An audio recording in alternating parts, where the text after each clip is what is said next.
Kwa majina naitwa Usman Sharif Auke, na kwanza nashukua fursa hii kuwatakia Waislamu wote salamu ya heri njema siku hii ambaye ni muhimu sana ya Eid ya kusherekea. Na hii Eid umuhimu yake ni kuchinja.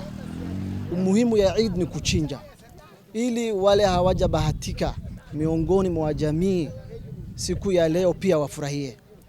Na jambo la pili ni kwa viongozi wetu, hasa viongozi wa Waislamu.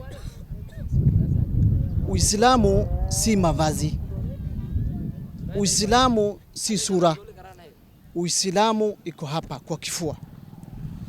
Musije mukadanganyika ya kwamba mukitumia jina wa Waislamu kukandamiza watu wenu, kwa sababu ile uporaji ambaye iko kwa kaunti ya Waislamu hautaamini.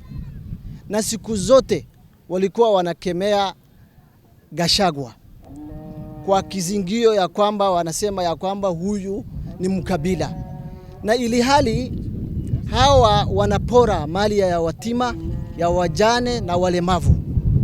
Kaunti ya Waislamu leo hii ukiangalia, hakuna kitu moja unaweza sema ya kwamba hii ni miradi ambayo imechangiwa kupitia kaunti. Hakuna. Kuanzia Mandera, Wajir, Garissa, Isiolo, Marsabit, Kwale, Mombasa.